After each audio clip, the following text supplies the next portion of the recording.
astarehe kwa amani. Raha ya milele uwape Bwana, wastarehe kwa amani.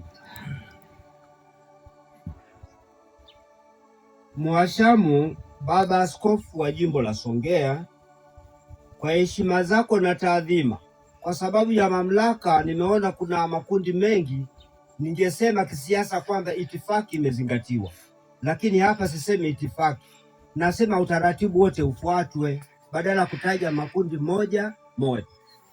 Pili, naomba niseme mama mkuu wa shirika la Chipole, na wewe vile vile ni mkuu katika taasisi hii. Bila kuwepo na Mhashamu Baba Askofu, shirika hili lisingekuwepo. Elimu litangulia kwanza, na akasema tunatengeneza makanisa kwa lengo la kulitegemeza kanisa.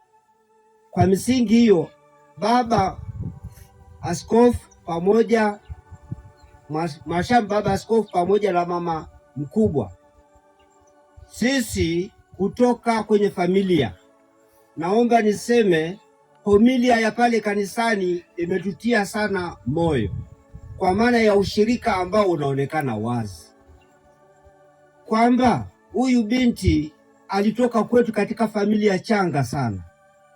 Alipofika hapa amejitolea kama mlivyosema au tulivyosikia, miaka 58 ya kazi, lakini umri wake ni miaka 80. Huyu anayeongea ndiye kaka yake katika uzao ule. Yeye amezaliwa 1946, lakini mimi nilizaliwa 1952. Tunazidiana miaka michache sana. Baada ya kuletwa hapa, tunachotaka kusema Mungu ashukuriwe sana, kwa sababu alipotoka kule alikuwa peke yake, kufika hapa umati wote huu umemfuata yeye.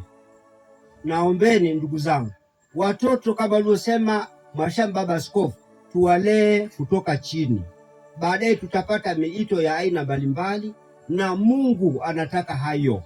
Leo nimefurahi kuona watoto wako pale wengi wanajifunza kitu fulani, hawa wameshalelewa. Huyu ya mwisho, sherehe ya mwisho ndio hii leo ya 3. Kwa hiyo nataka kusemaje, tukiwalea vizuri watu hawa kadiri ya mpango wa Mungu, yale yote matatu yatatekelezeka ipasavyo. Dunia ya sasa imeharibika, tuendelee kuwatunza watoto. Jambo lingine, Mhashamu Baba Askofu, wewe umepata tabu sana. Leo umepungukiwa na kiumbe, hata kama alikuwa na umri wa miaka 80. Mama mkuu wa mahali hapa, umepungukiwa na kiumbe hiki kwa sababu kilikuwa kinasaidia kwa namna moja au nyingine. Sisi wote leo tumeishiwa, tumepungukiwa kwa sababu bado alikuwa anatakiwa. Niombe sana huyu, hiyo tuendelee kumwombea.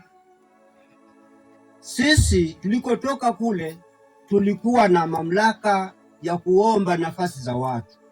Amekuja hapa mwenyekiti wa halmashauri ya walei parokia ya Madunda kama kiongozi wetu, tuliyemkabidhi binti akatuletea huku, ametuleta tena tuje tushuhudie harusi hii ya mwisho. Tunakuomba Baba, usituache tutakapotoka, tuwe pamoja kama ulivyotuleta. Tunakuja kumalizia kwamba shirika lilitoa gari kwa sababu tulikuwa wengi, tungeliweza kuja familia nzima, lakini tumekuja wachache tu wawakilishi. Kwa hiyo tunakuomba Baba Askofu, mama wa shirika, utusaidie tena kuturudisha, usituache yatima. Baada ya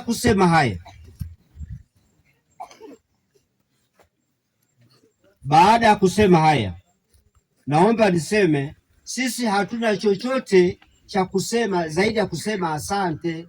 Asante peke yake ukisema ni kama unaomba tena. Kwa hiyo nimesema mengi, lakini nachotaka kusema cha mwisho hiki kwamba tumekuja turudishwe, na tunamshukuru sana Mungu kwa sababu ni yeye alituweka tuwe na afya. hadi hapa tunapoongea, na masista wote tunawashukuru kwa ushirikiano wenu. Wako hapa mabruda, wako waseminari, wako hapa na taasisi nyingine, wote mmefanya kazi, na wako waumini wengine, wote mmetupenda sana sisi. Tunawashukuru kwa ushirikiano wenu kwa kazi hii tulioifanya. Tumsifu Yesu Kristo. Raha ya milele umpe Bwana,